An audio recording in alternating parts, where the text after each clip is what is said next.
This video is not going to be important to anyone, really. It's just me talking. But I'm down in the creek and I found this rock. Look at that. I don't know what to do with it, but I have like inspiration. I have inspiration. I can see creative potential in this rock. Anyway. I've been exploring Venus retrogrades and what they mean, and Mercury retrogrades. Wrote it all down in my little notebook, my handy-dandy notebook. And so right now I'm in the pre-shadow period of, I believe it was Scorpio retrograde. So yeah, in October it's going to be pretty deep rebirth, death, rebirth, which I feel like I've been going through extremely since 2023, but like to the extreme 2024, because I had hypothyroidism, overt hypothyroidism for years. Could not seem to get my medication adjusted correctly. And then finally, and after the solar eclipse in Aries, which is transformation through adversity, I recall watching the solar eclipse, thinking to myself, I want to lose weight. I want to have more energy. Did I curse myself? Was it fate? I don't know. Anyway, after that, March, April, May, June, I stopped eating gluten because my new doctor discovered that I would have celiac disease. So I was up to 200 micrograms of levothyroxine, my thyroid medication. 200. Just make sure that's what I said. And anyway, I stopped eating gluten and they didn't lower my dose. So I went into hyperthyroidism. I was overdosing on my medication.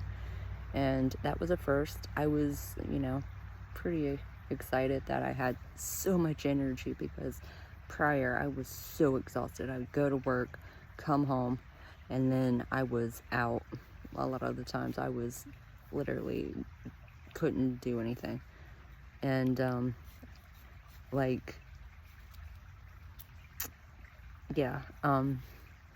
went into hyperthyroidism, so I was excited.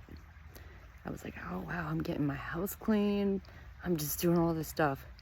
And then the anxiety came and the panic attacks, and it was a nightmare. Anyway, so transformation through adversity, transformation of identity, because I went from having brain fog, not being able to think, my personality was null, just I was nothing. Like, go to work, come home, go to sleep. I would order out all the time. I ate fast food, and some kid going by on the bridge. I would order fast food every day, pass out. That was my daily routine. And the change in identity was definitely different, because I became outspoken. I was less introvert, more extrovert, and fighting with a bunch of people. Just everything I had not said over the last 3, 4, 5 years came out. I couldn't help myself.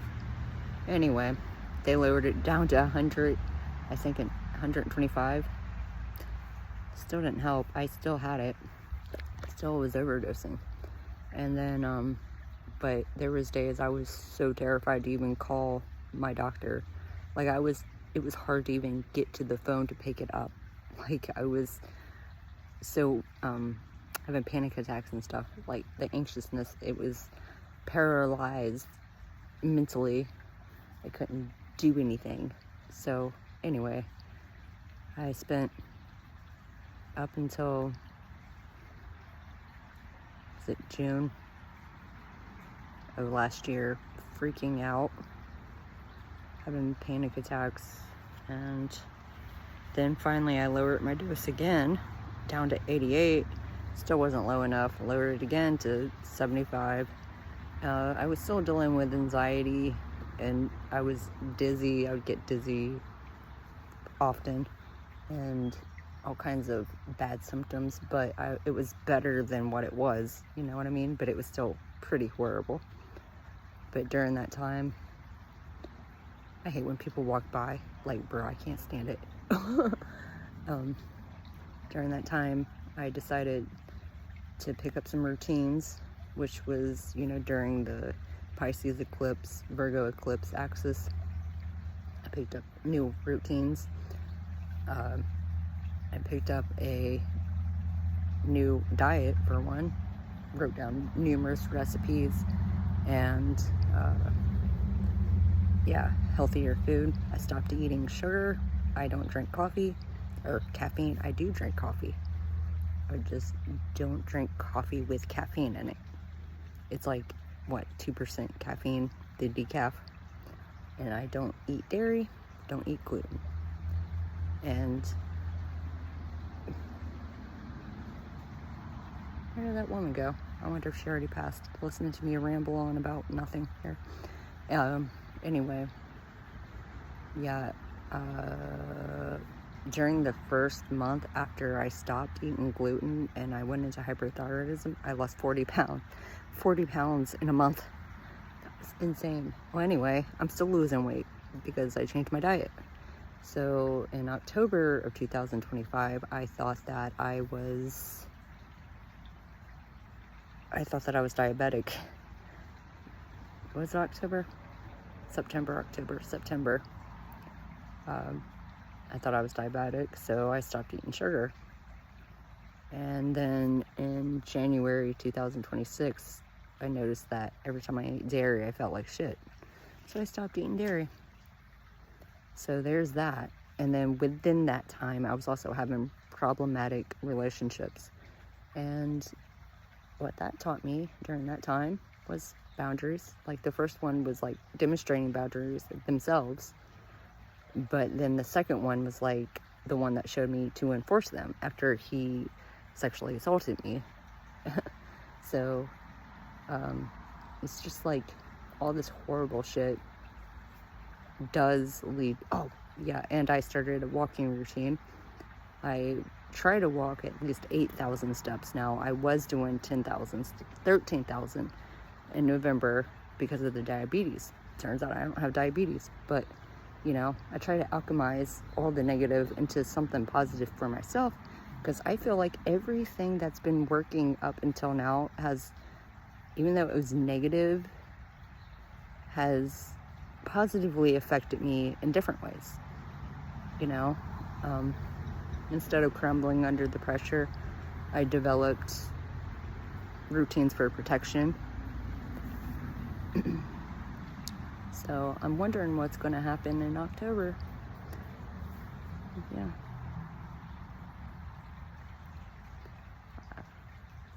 Maybe when I get home, I'll explain more about the Venus retrogrades, because there's like a whole, it's repetitive cycles every year. I wrote down all the dates and what it means. I just don't have them memorized because I'm not a genius. I'm not like, I have a life to live, you know? I don't just focus on one thing. So yeah, right now I'm boundaries, enforce them. Another thing is I kind of just want to stay single. I don't want to deal with anybody. I just don't want to deal with it. You know, everybody has their expectations, their wants. They always want. They expect too much. And, you know, as bad as my last real relationship, the one that lasted for a year, the guy that was living with me, who just recently died, which, why? why. Also, I'm hypomania right now, so that's why I'm yeah, earlier it was much worse. I couldn't even talk because my thoughts were racing. It calmed down after I moved. All the energy in my head, you know, I had to do something with it. It was much worse. I can upload that video. You care to see me freaking the fuck out, not being able to talk. I bet. Anyway, what was I saying? Oh yeah. So, you know, when I was with him, he didn't care, you know, about my mental illnesses. In fact, you know, within the first month or two of us dating, he suggested that I go, you know, to therapy. I don't know. He had his bad points, but he had his really good points. He was really caring. And that showed me that there are people who do care. I just can't find him again, you know? My ex-husband, he cares. He comes over periodically and checks in on me. He texts me and checks in, see, you know, because he had a heart attack and he has panic attacks because of that. So he understands that. There are people who do understand. I don't want to deal with a bunch of assholes right now in my mental, you know. I feel like I still need a little bit more work before I put myself out there. Dealing with, you know, just people being rude. I just don't want to enforce my boundaries right now. I don't want to work on it because I feel like I just have so much work that I want to do on me. I just want to grow as a person. You know, I feel like everything I've been doing is personal growth. And what can I contribute to somebody else right now? I don't know. Care, understanding. We could do that, but I'm not going to be, you know,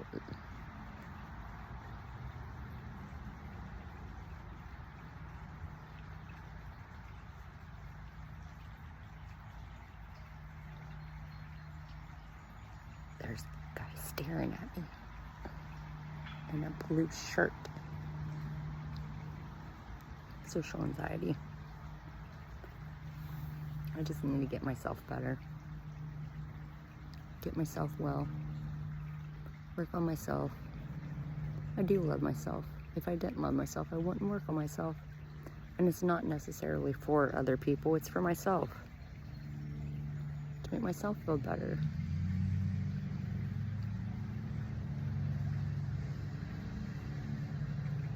I saved a cat. I saved a cat back in March. Even when I was having panic attacks, in March. And it was so bad. I would take my medicine in the morning, start sweating, and almost pass out. And I lowered my medicine again. And this is after I stopped eating dairy. I noticed dietary change affects my medicine. So yeah, I had to lower it again. But I was having panic attacks as I saved this cat. I was scared that my apartment manager put it there, and that, I mean, technically I was breaking the law. I went onto somebody else's property and left the cat out. So I was scared. I was scared for a good week, which didn't help that I was, you know, overdosing on my medicine still. It was pretty terrifying. Yeah, that's me rambling on about whatever. I don't have anybody to talk to right now. My daughter, she's at my mom's house because she's watching over my mom, making sure she's okay after some health concerns had happened.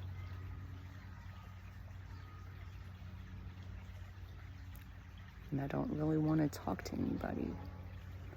I just don't want to deal with bullshit, to be honest. It seems like I talk to people on, you know, Facebook dating, and plus, you know, I just can't trust myself sometimes, you know, with my thoughts and moods because I'm bipolar. So there's that too, but just dealing with assholes is so exhausting.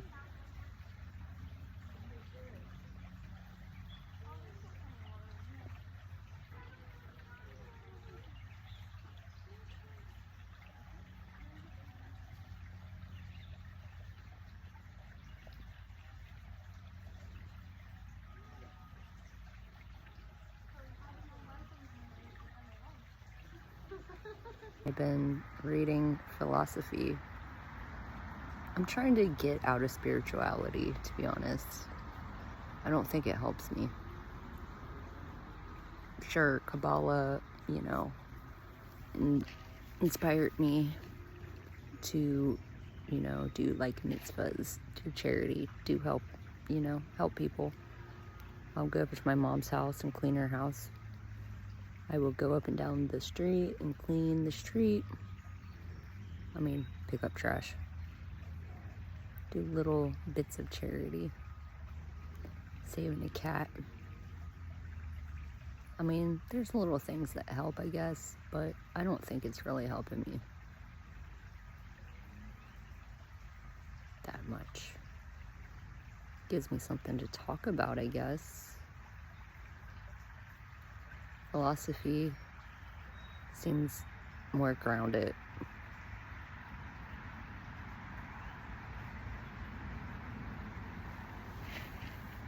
More interesting. I think the YouTube channel Philo Sleep, Philo Sleep,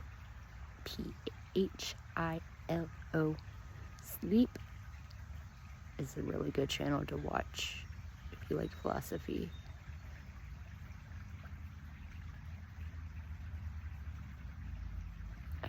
I think I'm moving out of the whole spirituality thing. I became more spiritual in like 2018, 19, 20, 21, 22, 23. And I just don't think, I always followed astrology, like ever since I was 16. That's just, no, 13 even younger. But like everything else, I learned about it, learned about all kinds of different spirituality practice and witchcraft, and I don't know if I'm into it anymore.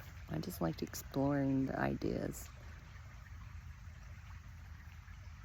But I was always into art. And nature and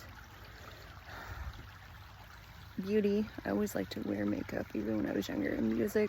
I liked music. When I was younger, I started out more as R&B. Tony Braxton.